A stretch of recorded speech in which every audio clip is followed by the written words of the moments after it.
on CS with Python, and today we'll be talking about downloading Python if you need to download it. So first, if you're offline a lot or if you have a weak internet connection, downloading might help a lot because you don't need to rely on Wi-Fi. If you work for a company, you don't want others to steal the company's code, especially if the company's a tech company like Google. That would be terrible. If you don't want to rely on a website for whatever reason, especially like privacy reasons, and if you're good at programming, you probably want a GitHub and you want to download Python. Excuse me while I do something quickly.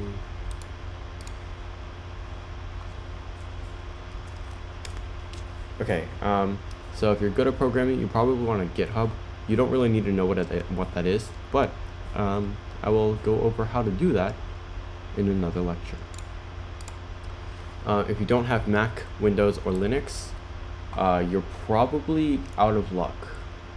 So if you go to python.org, which is exactly how it sounds, go to downloads, other platforms, you get a bunch of options: AIX, IBM, iOS, iPadOS, and others.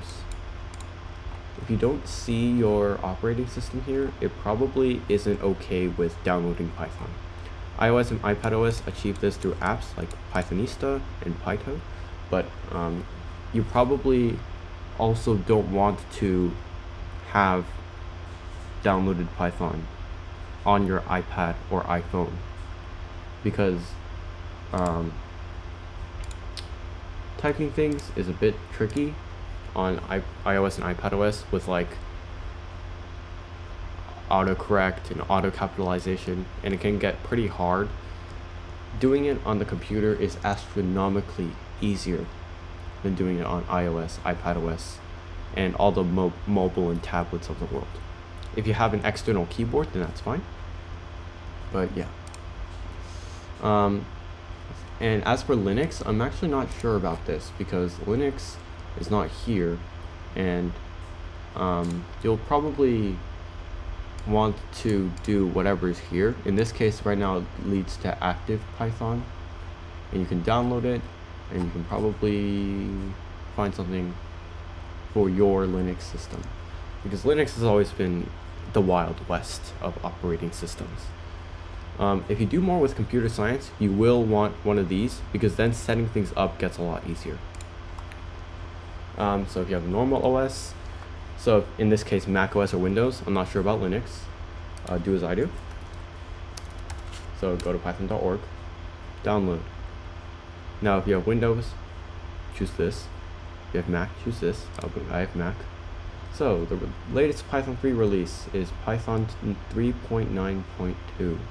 You want a stable release, not a pre-release, because this is like the beta version. But in CS it's a bit more troublesome, so stay with the stable releases. So this is the 3.9.2. So if you scroll all the way down, you get to files. Now depending on what type of OS, what type of thing your computer has, you might want to choose different stuff. But they give you nice descriptions here. If you have Windows, you're probably going to want 64-bit. Also, if it's old. If it's old, you want 32-bit, I think. But since I am a macOS Intel user, I'm going to hit this, open this,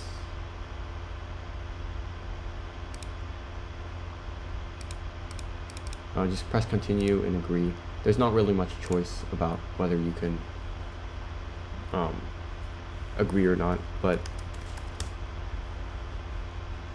so if you wait for the installation and stuff,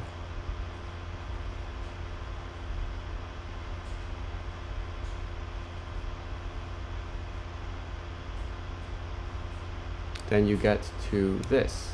This is Python 3.9. So okay, close. So Python 3.9. This is going to be a folder. In Mac, it's on Applications, right here. Then you click Idle. This is like the app. This is an app that you can drag to the home screen or whatever. But it's an app. Actually, I already did stuff here from last time. Last time I forgot to record my audio. But this is the black box of Replit, where you can do things one at a time and get a result immediately. You can also print things. for example. And this is the black box. This is where you can do things one at a time. If you want to create a new Python file to do multiple lines in, go to File, New File, and you get something called Untitled. You can print Hello World here.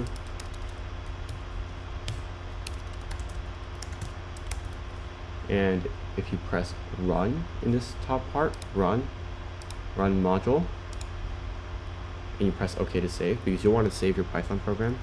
And I say test.py, and I choose a folder to hold the thing in.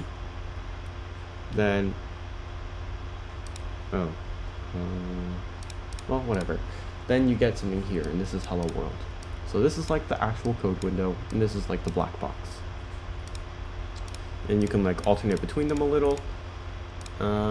And yeah, you can also change things like the color if you so desire. That is how you use Python's idle if you choose to download it. If you don't, you'll stick with Replit until it actually matters more. But that is going to be it. Thanks for watching, and I hope this helped.